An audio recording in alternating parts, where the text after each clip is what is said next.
বলি ও সরলা, আর কতক্ষণ লাগবে? বেলা যে গড়িয়ে গেল, এখনো তো রান্না বান্না হলো না। ওদিকে খদ্দের তো চলে এসেছে। বলে তুই কি করছিস রে? সব কিছু আমার হাতে থেকে দিলে হবে? আমার শরীর এমনিতে ভালো নেই, তার উপরে এত কাজ করতে হচ্ছে। আমি কি বসে আছি নাকি? আমিও তো কাজ করছি। সকাল থেকে কতগুলো কাজ করলাম, কিন্তু কোনো নামই হলো না। আমি তো বেশি কাজই করি সব সময়। তুই সব সময় কাম কাজ করিস, সেটা কিন্তু ঠিক নয়। ঠিক আছে, মানলাম তুই বেশি কাজ করিস, আমি একটু কম কাজ করি, কিন্তু এখন একটু হাত চালিয়ে কর। ঠিক আছে, তুই আমাকে একটু সাহায্য কর, তাহলেই তাড়াতাড়ি হয়ে যাবে। খদ্দেররা আমাদের উপরে চেঁচামেচি করবে না। আচ্ছা বেশ, আমি কাজ করছি। যা তুই গিয়ে একটু বস, তোর নাকি শরীর খারাপ। আরে না, আমিও কাজ করবো। তুই আর আমি হাত চালিয়ে কাজ করলে তাড়াতাড়ি কাজ শেষ হয়ে যাবে। চল, আর দেরি করিস না। বুঝিস, কিন্তু পরে অসুস্থ হয়ে গেলে কিন্তু আমার দোষ দিতে পারবি না। আরে না, পাগল হয়েছিস তুই? চল, একসাথে কাজ করি। ও দিদা, তোমার শরীর এখন কেমন গো? একটু ভালো লাগছে? আমরা কি কবিরাজ ডাকবো? তুমি তো আমাদের কবিরাজ ডাকতেই দাও না। দিদার কাছে কি জিজ্ঞাসা করছিস? চল না, আমরা দুজনে গিয়ে কবিরাজকে ডেকে আনি। দিদাকে একা রেখে যাব? আমার মন মানছে না রে। তার চেয়ে বরং তুই এখানে থাক, আমি নিজে গিয়ে কবিরাজ ডেকে আনছি। দিদা একা কোথায়? আমার দিদা তো দিদার পাশে রয়েছে, সমস্যা হবে না কোনো। তুই চল। এটা তো আমি ভেবে দেখিনি। তাহলে আর দেরি করে লাভ কি? তাড়াতাড়ি চল, দিদার শরীর কেমন ভালো নয়, ক্রমেই খারাপের দিকে যাচ্ছে। আর হোটেলের কি হবে? হোটেলে তো খদ্দের এসে ভরে গেছে, হোটেলে তো খাবারও রান্না করা নেই। তুই তো দিদাকে আজকে হোটেলে একটু বসতে বল, আমরাও সাথে সাহায্য করব। আজকে আমার দিদা আর হোটেলে যেতে পারবে না। আমার দিদা এত কাজ একা সামাল দিতে পারবে না রে। তারপর দেখা যাবে আমার দিদাও অসুস্থ হয়ে গেছে। তাহলে এখন কি করার? দিদা যতদিন অসুস্থ থাকবে ততদিন হোটেলটা বন্ধ থাকবে, তাহলে আমাদের সংসার চলবে কিভাবে? সেটা না হয় পরে দেখা যাবে, এখন এসব ভাবার সময় নয়। এখন আগে আমাদের কবিরাজ রাখতে হবে। তাহলে চল। কিরে ভোলা, বুড়িদের হোটেলের কি অবস্থা? শুনলাম সরলা বুড়ি নাকি অসুস্থ, এই কারণে নাকি হোটেল এখন বন্ধ রয়েছে। ঠিক শুনেছেন বাবু, সরলা বুড়ি অসুস্থ। ময়না বুড়ি একা ওই হোটেল চালাতে পারেন না, তার উপরে যে বর্ষা চলছে। একদম ঠিক হয়েছে, আমি তো এটাই চাই। ওপরওয়ালা এবার বুঝি আমার দিকে মুখ তুলে চাইলেন। তাতে কি হয়েছে বাবু? গ্রামের লোকজন ওই হোটেল ছাড়া কোথাও খায় না, ওই হোটেলে গিয়েই দিন রাত বসে থাকে খাওয়ার জন্য। যদি পারতাম ওই হোটেলটাকে আমি ধ্বংস করে দিতাম, কিন্তু তাও পাচ্ছি না। পারবেন না কেন বাবু? চলুন ওদের হোটেলটাই আমরা আগুন ধরিয়ে দিই। হোটেলটা যদি পুড়ে যায় তাহলে আর ওরা ব্যবসা করতে পারবে না। তুই তো ঠিক কথাই বলেছিস, আমি এতদিন এটা কেন ভাবলাম না? আমার মাথায় একটু বেশি বুদ্ধি কিনা, সেই কারণে আমার মাথাতেই এসব বুদ্ধি আসে, আপনার মাথায় এসব বুদ্ধি আসে না। আরে হয়েছে, তোমার মাথায় ভালো বুদ্ধি আসে না, সব কুটবুদ্ধি আসে, সেটা আমি ভালোভাবেই জানি। এখন যা, গিয়ে সব কিছুর ব্যবস্থা কর। তাহলে আপনি সত্যি সত্যি ওদের হোটেলটা আগুন ধরিয়ে দেবেন? একদম, এখন যা। ঠিক আছে বাবু, তাহলে আমি সব কিছু ব্যবস্থা করছি। আগামীকাল রাতেই আমরা ওদের হোটেলে চুপ করে ধরিয়ে দেবো আগুনটা।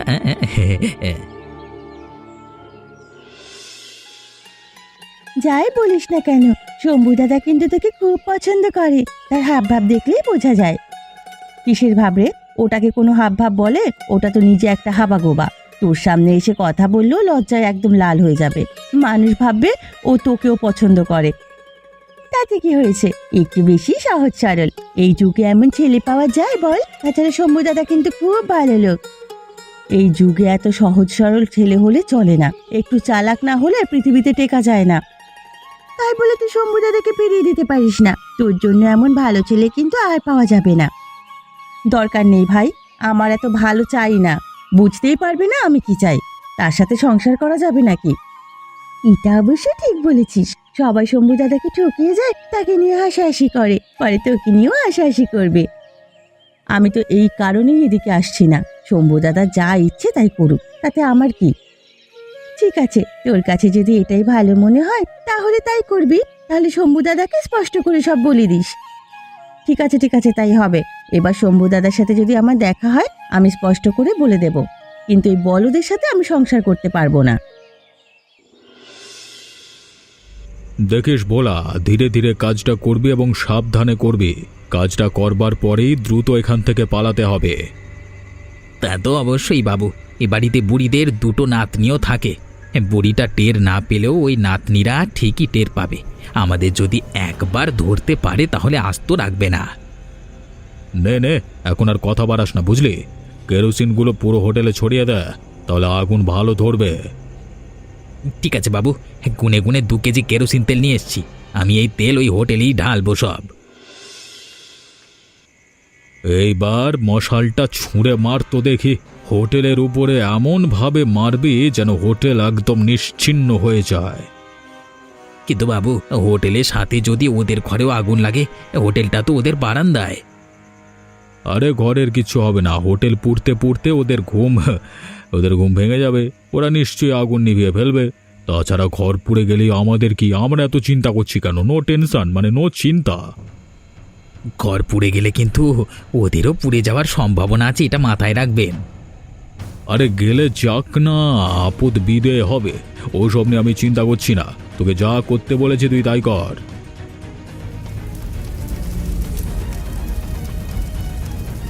চল চল, এখন পালাই।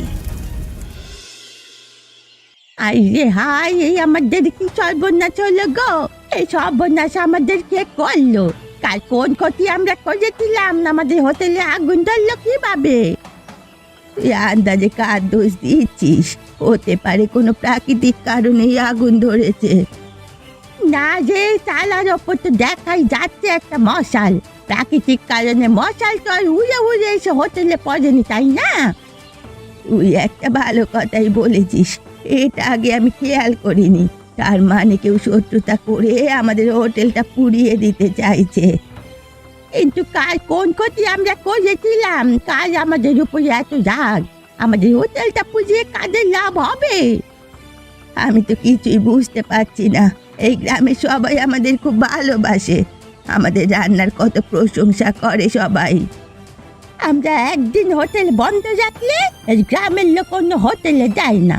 আমাদের খাবারের জন্যই সবাই অপেক্ষা করে। সেই গ্রামের লোক আমাদের ক্ষতি করবে, এটা তো মানা যায় না। তাহলে এর পেছনে এমন কেউ আছে যাদের স্বার্থ হাসিল হবে বলে আমাদের হোটেলটা বন্ধ হলো।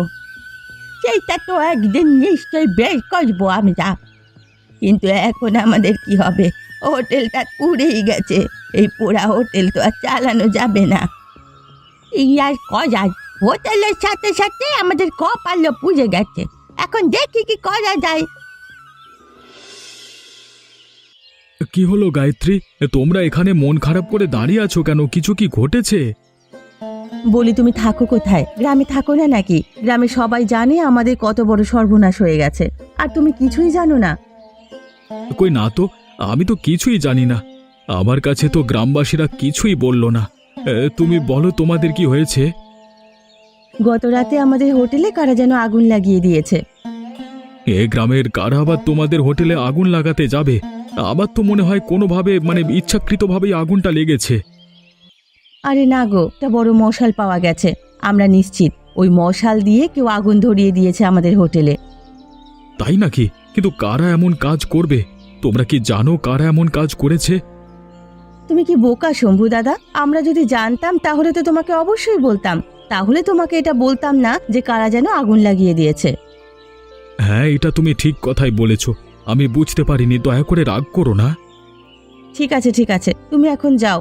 এখন আমাদের মন মেজাজ ভালো নয়। ঠিক আছে, আমি তো চলে যাব, কিন্তু একটা কথা বলি তোমাদেরকে। হ্যাঁ বলো, কি বলতে চাও? আমি ঠিক বের করব তোমাদের হোটেলে কারা আগুন দিয়েছে। তোমরা দেখে নিও। আমি নিশ্চয়ই ওই শয়তানকে তোমাদের সামনে এনে হাজির করাবো। ঠিক আছে ঠিক আছে, আগে খুঁজে নাও, খুঁজে পেলে আমাদের জানিও, তারপরে আমরা ওই শয়তানের বিচার করব। ভোলা, শোন, তোর সাথে কিছু কথা আছে। সমুদা, বলো কি? তুই না গত পরশু কেরোসিন তেল কিনে নিয়ে গেলি। আচ্ছা, অত রাতে এবারে অতগুলো কেরোসিন তেল তুই কি করেছিলিস? এ বাবা, এ কোথায় আবার আমি কেরোসিন তেল কিনলাম? তুই না দাদা, কি দেখে ফেলেছো ওটা? কে জানে কলা মাল খেয়েছো নাকি? একদম না, আমার নিশ্চিত মনে আছে ওটা তুই ছিলিস, আর আমি তোকে কেরোসিন তেল কিনতে দেখে ফেলেছি।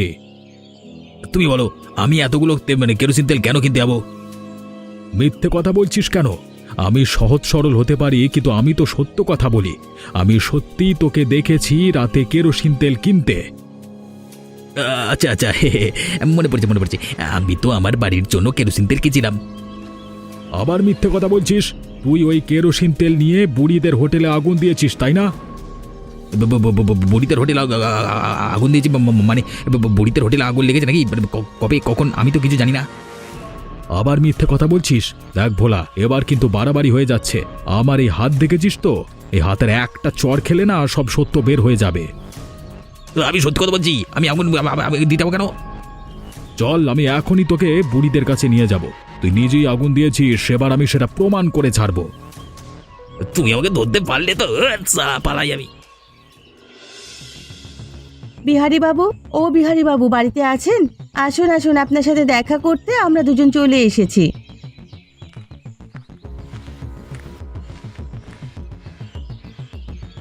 কি হলো কি? তোমরা এখানে কি করতে এসেছো? আমি কি তোমাদের সাথে দেখা করতে চেয়েছি? ওমা, আমাদের সাথে দেখা করতে না চাইলে আপনি নিজে আমাদের বাড়িতে গিয়েছিলেন কেন? আমি আবার তোমাদের বাড়িতে কখন গেলাম? পাগল হয়ে গেছো নাকি তোমরা? রাতে একটা মশাল নিয়ে আপনারা দুজন আমাদের বাড়িতে গেলেন, তারপর আমাদেরকে না পেয়ে আমাদের হোটেলে আগুন ধরিয়ে তারপর চলে এলেন। কি বলছো তোমরা এসব আবোল তাবোল? এবার তার মানে তোমরা বলতে চাইছো তোমাদের হোটেলে আমরা আগুন ধরিয়েছি? বলতে চাইছি না, আমি এটাই বলছি। আপনি বলুন এই কথাটা সত্যি কিনা। আমরা কিন্তু প্রমাণ পেয়েছি। কোথায় তোমাদের প্রমাণ? আমাকে প্রমাণ দেখাও। প্রমাণ ছাড়া কোনো কথা এখানে চলবে না। প্রমাণ তো আপনার পাশেই দাঁড়িয়ে আছে এই ভোলা। কিরে, বলছিস না কেন তুই? আশ্চর্য, আমি আবার কি বলবো? আমি এসব নাই, আমি কিছু কিছু করেছি নাকি? আমি কিছু জানি না। দেখলে তো, যাকে তোরা প্রমাণ হিসেবে আমার সামনে উপস্থাপন করলি সে নিজেই তো বলছে সে কিছু করেনি, তাহলে আমি কিভাবে বিশ্বাস করবো রে? ওই আমাদের সাথে চালাকি? ঠিক আছে, আমরাও আপনাদেরকে দেখে নেব প্রমাণ সহকারে, তারপরে এখানে আসব। আরে চাচা, প্রমাণ নিয়ে তারপর আসিস।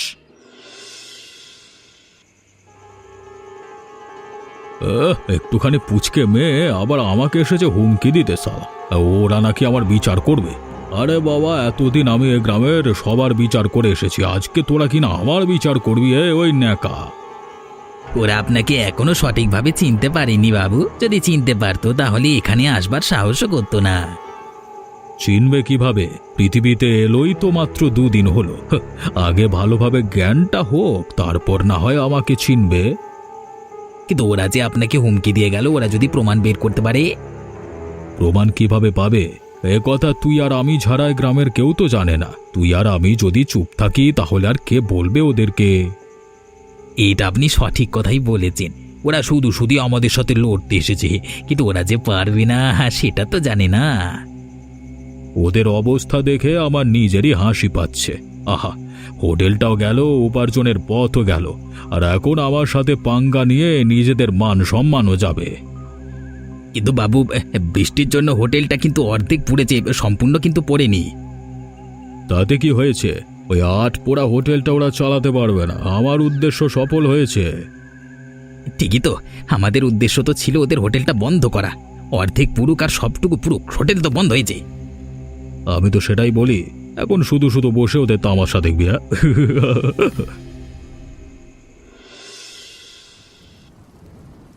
আই সর্বনাশ, তোর অবস্থা তো দিন দিন আরো খারাপ হচ্ছে। এভাবে চলতে থাকলে হোটেল চলবে কিভাবে? দিদা, তুমি চিন্তা করছো হোটেল নিয়ে? এদিকে দিদার অবস্থা খুব খারাপ, এটা তুমি দেখতে পাচ্ছ না? দেখতে পাচ্ছি রে।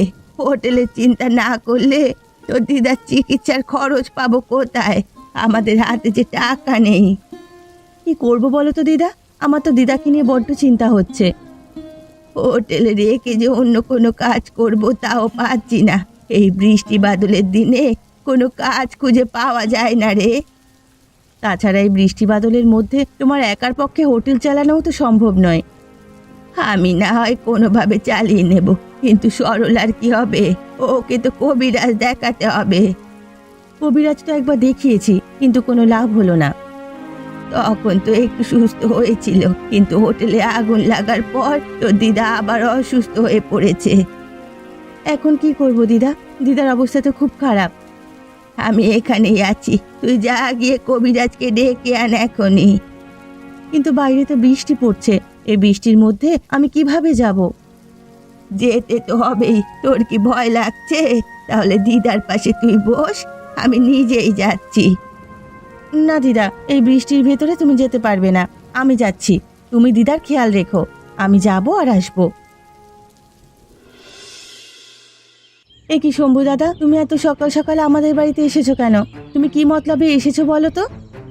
আমি কোনো মতলবে আসিনি গো, আমি প্রমাণ দিতে এসেছি। আমি বলেছিলাম না, কারা আগুন দিয়েছে সেই প্রমাণ আমি বের করেই ছাড়ব।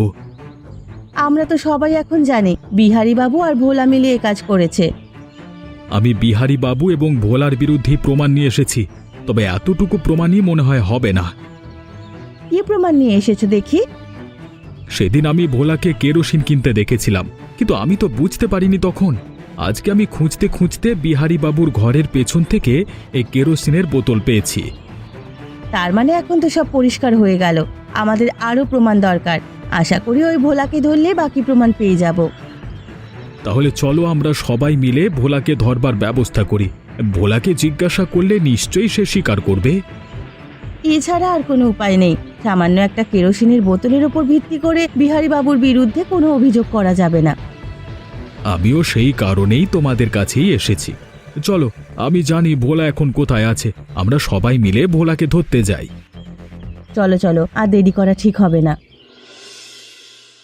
ভোলা, আজকে একদম পালাতে পারবি না। সেদিন তো আমার হাত থেকে পালিয়ে বেঁচে গেছিলিস না? কেন? যদি না পালাই তাহলে তুমি আমার কি করবে? আরে তোমাকে নিয়ে গ্রামে যত হাসি ঠাট্টা হয় তা কি আর এমনি এমনি হয়?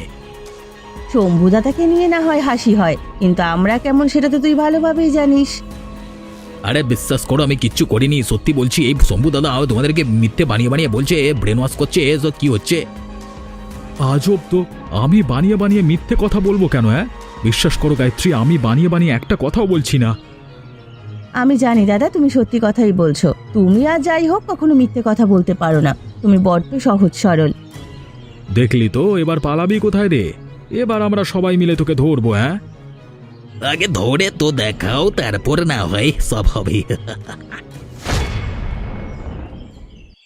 দেখেছিস, বলেছিলাম না পালাবি না। এবার কোথায় পালাবি বল? পালাতে গিয়ে একবার তো আহত হয়েছিস। খারাপদের সাথে সবসময় খারাপই হয়, বুঝলি? ঠিক বলেছো দাদা, খারাপ কাজের শাস্তি তো পেতেই হবে। ভুলে গেছি, আমাকে মরে দাও। তোমরা তো এখন আমাকে বাঁচাও, আমার খুব যন্ত্রণা হচ্ছে। ভুলে গেছি। বাঁচাতে পারি, তবে একটা শর্তে।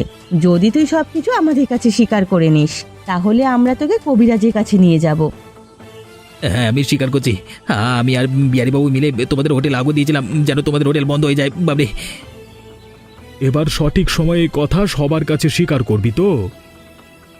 করবো। আমাকে বাঁচাও, আগে বাঁচাও। গ্রামবাসীরা, তোমরা তো সবাই জানো আমাদের হোটেলের এখন কি অবস্থা। তোমরা আমাদের হোটেলে আসো, কিন্তু আমরা তোমাদেরকে খাবার দিতে পারি না। তার উপর যে এই বর্ষার দিনে আমরা হোটেল নিয়ে বিপাকে পড়েছি। আমরা কোনোভাবেই এখন চলতে পারছি না। তোমরা আমাদের সাহায্য করো। বলো বুড়িমা, তোমাদের কি ধরনের সাহায্য প্রয়োজন? আমরা সবাই মিলে তোমাদের সাহায্য করব।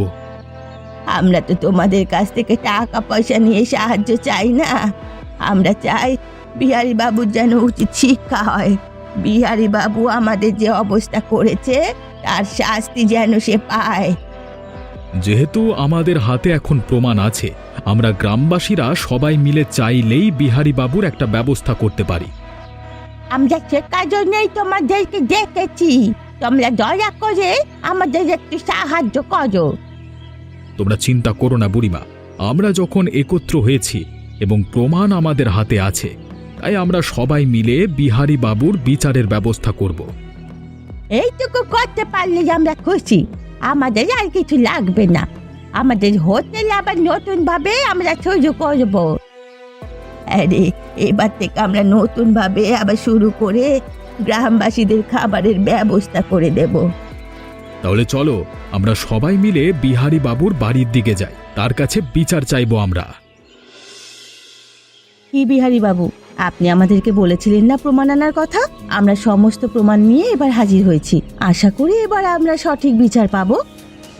কোথায় তোমাদের প্রমাণ? আর ভোলা, তোর এই অবস্থা কি করে হলো? তোকে কি ওরা মেরেছে? সত্যি কথা বল আমাকে। ও কি বলবে? ওর কিচ্ছু বলার নেই।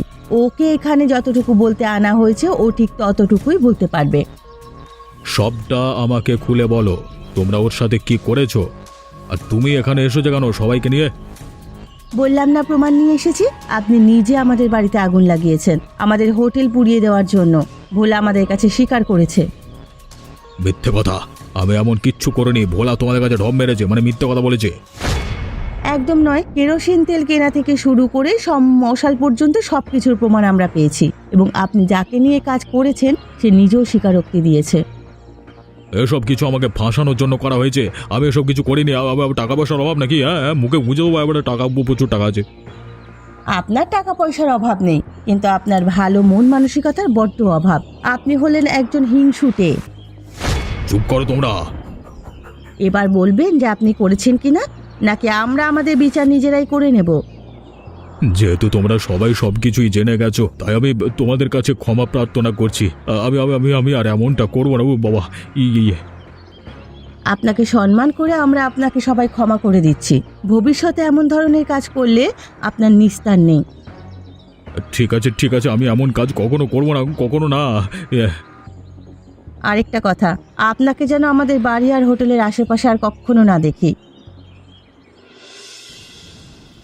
ভেবেছিলাম এখনই আমরা সবাই মিলে তোমাদের হোটেল নতুনভাবে শুরু করে দেব, কিন্তু যে ঝড় বৃষ্টি শুরু হয়েছে তাতে মনে হয় না এখন আর কিছু করা সম্ভব হবে। একদম না। আমরা সবাই মিলে এখন এই হোটেলকে নতুন রূপে সাজাবো। ওই বিহারী বাবুকে দেখিয়ে দেব আমরা সবাই এক। কিন্তু এখন তো ঝড় বৃষ্টি হচ্ছে প্রচুর, এর মধ্যে কাজ করা সম্ভব হবে? হবে না কেন? আমাদের হোটেলে যত লোক রয়েছে তারা হাতে হাতে একটা করে কাজ করলেও সমস্ত কাজ সম্পূর্ণ হয়ে যাবে। এটা অবশ্য তুমি ঠিক বলেছ। তাহলে কি আমরা কাজ শুরু করে দেব? তা নয় তো কি, আমরা আগামীকাল সকাল থেকে হোটেল চালানো শুরু করে দেব। গ্রামের সবাই আবার আমাদের হোটেলে খেতে আসবে। বেশ, তাহলে আমি হোটেল ঠিক করতে যা যা প্রয়োজন সবকিছু ব্যবস্থা করছি। আশা করছি খুব দ্রুতই কাজ শেষ হয়ে যাবে। আর হ্যাঁ, ঝড় বৃষ্টিকে ভয় করো না। এই ঝড় বৃষ্টি হলো উপরের উপরওয়ালার আশীর্বাদ আমাদের জন্য। এই ঝড় বৃষ্টির কারণেই আমাদের হোটেল সম্পূর্ণ পোড়া থেকে রক্ষা পেয়েছে। ঠিক আছে, আমি ব্যবস্থা করছি এবং সবাইকে নিয়ে কাজ শুরু করে দিচ্ছি। যাক, অবশেষে আমরা আমাদের হোটেল আবার ঠিক করতে পারলাম বল। এবার আমাদের গ্রামবাসীদের আর কোনো অসুবিধাই হবে না। ঠিক কথাই বলেছিস। এবার থেকে গ্রামের লোকজন এখানে নিশ্চিন্তে খেতে পারবে।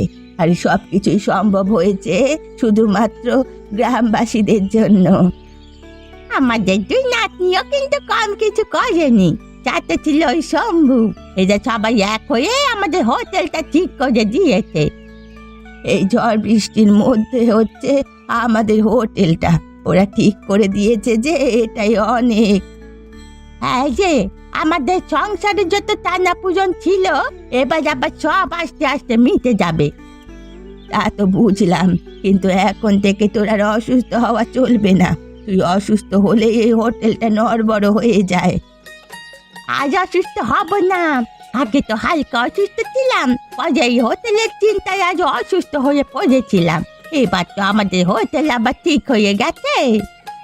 সব সময় মনে করতাম এই পৃথিবীতে আমাদের কেউ নেই, কিন্তু যাদের গ্রামবাসীরা আছে তাদের জন্য আবার লোকজন দিয়ে কি দরকার। ঠিক কথাই বলেছিস। আজ ওই বিহারী বাবুরও উচিত শিক্ষা হয়েছে। এতগুলো লোকের মাঝে অপমানিত হয়েছে। আশা করি আমাদের ক্ষতি করার চিন্তার কখনোই তিনি মাথায় আনবেন না। এইসব কথা এখন থাক। এখন আমরা আবার হোটেলটা ঠিক করব। একদিক দিয়ে ভালোই হয়েছে, হোটেলটা আবার নতুন করে তৈরি করা হয়েছে। না হলে এই ঝড় বৃষ্টির দিনে হোটেলটা নিয়ে বড় বিপদে পড়তাম। ঠিক কথাই বলেছিস, উপরওয়ালা যা করে ভালোর জন্যই করে।